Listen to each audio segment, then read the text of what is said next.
लेकिन कुछ ऐसे गद्दार यहाँ लोकल लेवल पर बैठे हुए हैं जिनको गद्दारों की यारी पसंद है। तो जनता ने तय कर दिया कि 2024 में भी यहाँ से इंडिपेंडेंट जीत कर जाएंगे और जो यहाँ फूल वाला है वो जमानत जब्त पहले भी हुई थी और अभी भी जमानत जब्त करके भेजेंगे। यहाँ के जो स्थानीय सांसद हैं और केंद्र में मंत्री हैं कृष्णपाल गुर्जर, उन पर भी निशाना साधा आपने। देखिए, केवल निशाना नहीं साधा, मैंने उनको सीधा सीधा गद्दार कहा है। उन्होंने पैसे के लिए ना केवल पार्टी को बेचा है, अपने उसूलों को बेचा है और यहाँ के टिकट को बेचा है। जब से भाजपा की पृथला विधानसभा की टिकट घोषित हुई है तब से विवाद थमने का नाम नहीं ले रहा। पहले दीपक डागर आंसुओं से रोए, उसके बाद अब नैनपाल रावत जो कि बीजेपी से जुड़े रहे थे, हालांकि पिछली बार निर्दलीय विधायक रहे, इस बार उन्हें उम्मीद थी कि बीजेपी से टिकट मिलेगी और अब आज उन्होंने अपना शक्ति प्रदर्शन किया, अपने कार्यकर्ताओं की बैठक बुलाई जिसमें हजारों लोगों ने भाग लिया।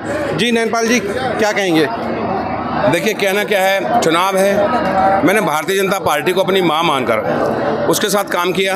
2019 में टिकट काट दिया, कोई बात नहीं है, माँ से गलती हो जाती है। लेकिन कुछ ऐसे गद्दार यहाँ लोकल लेवल पर बैठे हुए हैं जिनको गद्दारों की यारी पसंद है। मैंने समर्पण भाव से पूरा समर्थन देकर 5 साल के लिए वादा किया था कि भारतीय जनता पार्टी के साथ पूरा 5 साल खड़ा रहूँगा और टिल टाइम तक मैं भारतीय जनता पार्टी के साथ खड़ा रहा। और मुझे लगता था कि 2019 की गलती 2024 में भारतीय जनता पार्टी नहीं करेगी, लेकिन इन्होंने फिर से मेरे साथ गद्दारी की है और जनता ने ये आज तय कर दिया। आपने देखा होगा शायद 2019 से भी ज़्यादा बड़ी भीड़ आज मेरे साथ यहाँ पहुँची है और ये निर्णय लिया है और ये मेरा निर्णय है। मैं जनता से कभी पूछ के नहीं करता, क्योंकि जनता जनार्दन मेरी भगवान है, वो मेरी बात को मानती है, मैं उसकी बात को मानता हूँ। तो जनता ने तय कर दिया कि 2024 में भी यहाँ से इंडिपेंडेंट जीत कर जाएंगे और जो यहाँ फूल वाला है वो जमानत जब्त पहले भी हुई थी और अभी भी जमानत जब्त करके भेजेंगे।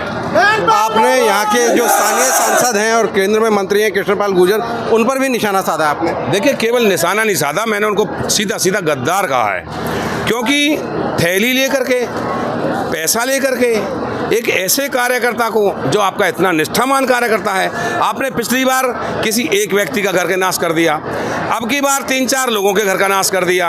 अरे भाई, ये नासिया कब तक जिंदा रहेगा, कब तक इन लोगों को मारेगा?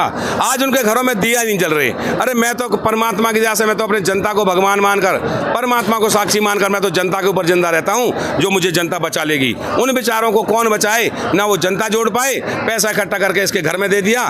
तो भाई गद्दार है, गद्दार है और गद्दारों को ही टिकट देते हैं, गद्दारों के साथ ही यारी करते हैं। आपने बड़ा आरोप लगाया कि पैसे देकर टिकट दी गई है, यानी कि भ्रष्टाचार का आरोप लगा रहे हैं आप। भ्रष्टाचार नहीं लगा रहा, सीधा सीधा पैसे की थैली देकर वो बेचारा पिछला प्रत्याशी सोनपाल चौंकर, अभी तक उसकी कमर सीधी ना हुई, उसका सब कुछ बिकवा दिया, पेट्रोल पंप बिकवा दिया, खेत बिकवा दिए, वो बेचारा मार के धर दिया।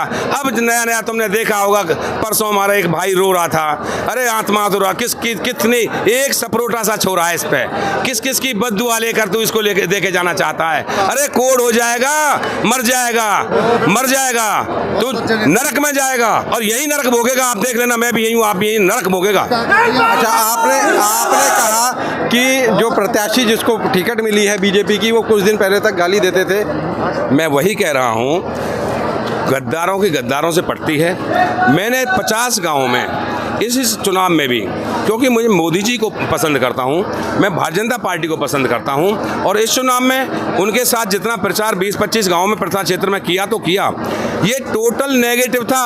50,000 वोटों से हार के जाना था इस व्यक्ति को और ना केवल 50,000 से हारता, ये चुनाव भी नहीं जीत सकता था। ये पृथला से चुनाव उठा है और मुझे दूसरी पार्टी के नेता मुझे केवल घर बैठने के लिए लालच दे रहे थे, लेकिन मैंने ना पार्टी से गद्दारी की, ना इस गद्दार से गद्दारी की, क्योंकि मैं 40 से 50 गाँव में 46 डिग्री टेम्परेचर में जाके लोगों के हाथ जोड़े हैं। लोगों से मैंने ये भी कहा, अगर मेरी 2-4 हज़ार वोट कम भी होती हैं तब भी मुझे यहाँ से भारतीय जनता पार्टी की सीट चाहिए, कृष्णपाल की जीत चाहिए और मोदी को इस देश का प्रधानमंत्री बनाना है, क्योंकि मोदी इस देश को आगे ले जा सकता है। लेकिन उन्होंने सारे करे कराए पे मिट्टी फेर दी। गद्दारों ने पैसे के लिए ना केवल पार्टी को बेचा है, अपने उसूलों को बेचा है और यहाँ के टिकट को बेचा है।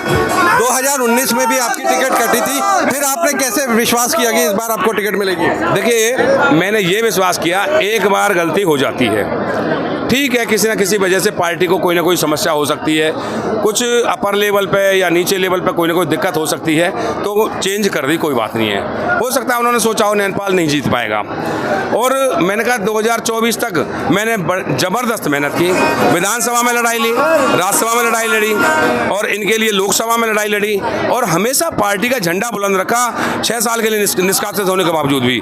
उसके बावजूद भी इन गद्दारों को, मैं वही कह रहा था, ना समर्पण पसंद है, ना समर्थन पसंद है, इन्हें गद्दारी पसंद है। जो व्यक्ति इनको 3 महीने पहले भ्रष्टाचार का